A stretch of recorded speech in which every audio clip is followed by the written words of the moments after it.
आप सभी का एक फिर से स्वागत है हमारे पौराणिक कथा यूट्यूब चैनल पर। क्या थी कर्ण, घटोत्कच, विदुर और संजय की अंतिम इच्छा। एक दानवीर कर्ण की अंतिम इच्छा। जब कर्ण मृत्युशैया पर थे तब कृष्ण उनके पास उनके दानवीर होने की परीक्षा लेने के लिए आए। कर्ण ने कृष्ण को कहा कि उसके पास देने के लिए कुछ भी नहीं है। ऐसे में कृष्ण ने उनसे उनका सोने का दांत मांग लिया। कर्ण ने अपने समीप पड़े पत्थर को उठाया और उससे अपना दांत तोड़कर कृष्ण को दे दिया।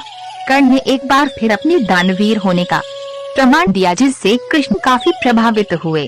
कृष्ण ने कर्ण से कहा कि वे उनसे कोई भी वरदान मांग सकते हैं। कर्ण ने कृष्ण से कहा कि एक निर्धन सूत पुत्र होने की वजह से उनके साथ बहुत छल हुए हैं। कर्ण ने 2 वरदान मांगे। पहले वरदान के रूप में कर्ण ने ये मांगा कि अगले जन्म में कृष्ण उन्हीं के राज्य में जन्म ले, और दूसरे वरदान में उन्होंने कृष्ण से कहा कि उनका अंतिम संस्कार ऐसे स्थान पर होना चाहिए जहाँ कोई पाप न हो। पूरी पृथ्वी पर ऐसा कोई स्थान नहीं मिला। कर्नाटक में कर्नाली नदी के तट पर एक बालिस्त भूमि मिली। उसी भूमि पर कृष्ण ने अपने हाथ की कोहनी टिकाकर कृष्ण ने कर्ण का अंतिम संस्कार अपने ही हाथों पर किया। इस तरह दानवीर कर्ण मृत्यु के पश्चात साक्षात वैकुंठ धाम को प्राप्त हुए। 2 भीम पुत्र घटोत्कच की अंतिम इच्छा। युद्ध भूमि में श्री कृष्ण ने घटोत्कच से कहा, पुत्र तुम मुझको बहुत प्रिय हो, युद्ध में जाने से पहले तुम मुझसे कोई वरदान मांग लो। घटोत्कच ने कहा, प्रभु युद्ध में मेरी मृत्यु भी हो सकती है। हे प्रभु, यदि मैं वीरगति को प्राप्त करूं, तो मेरे मरे हुए शरीर को ना भूमि को समर्पित करना, ना जल में प्रवाहित करना, ना अग्निदाह करना। मेरे स्तन के मांस, त्वचा, आंखें, हृदय आदि को वायु रूप में परिवर्तित करके अपनी एक फूंक से आकाश में उड़ा देना। प्रभु, आपका एक नाम घनश्याम है, मुझे उसी घनश्याम में मिला देना और मेरे शरीर के एक कंकाल को पृथ्वी पे स्थापित कर देना। आने वाले समय में मेरा ये कंकाल महाभारत युद्ध का साक्षी बनेगा। 3 विदुर जी की अंतिम इच्छा। महाभारत युद्ध समाप्त होने के 15 वर्षों बाद धृतराष्ट्र, गांधारी, कुंती, विदुर तथा संजय ने संन्यास ले लिया। वन में कठोर तप करने लगे। कुछ समय बीतने के बाद युधिष्ठिर आदि 5 पांडव धृतराष्ट्र से मिलने आए।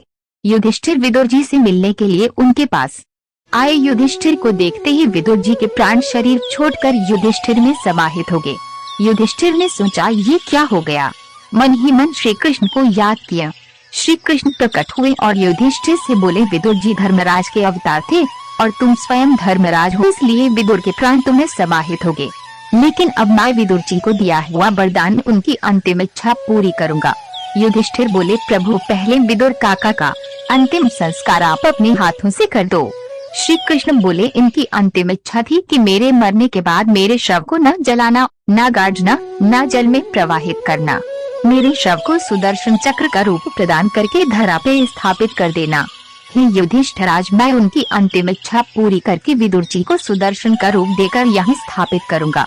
श्री कृष्ण ने विदुर को सुदर्शन का रूप देकर वहीं स्थापित कर दिया। 4 संजय की अंतिम इच्छा। महाभारत युद्ध के पश्चात अनेक वर्षों तक संजय युधिष्ठिर के राज्य में रहे।